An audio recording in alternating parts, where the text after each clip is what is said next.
ГСП онлайн. Городские новости сейчас. Четверг, 10:00. Администрация МУГУ-Ухта. Совещание по организации и обеспечению правопорядка на массовых новогодних и рождественских мероприятиях. Присутствуют представители ЖКХ, сотрудники отдела надзорной деятельности, ОМВД, ведущих городских предприятий. В этом году на новогодних праздниках ожидается много новшеств. Изменится формат проведения шествия Дедов Морозов. Связано это с тем, что все городки снежные и ледовые откроются поочередно в один и тот же день, 26 декабря. 10, 12:30 открытие новогодней елки у Дома быта «Сервис».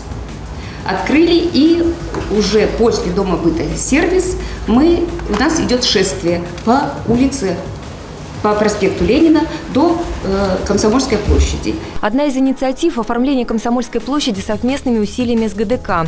Кроме того, там будут организованы массовые гуляния для горожан. Впервые перед Дворцом культуры появится небольшой каток. Коробка 20 на 20 метров уже в процессе изготовления.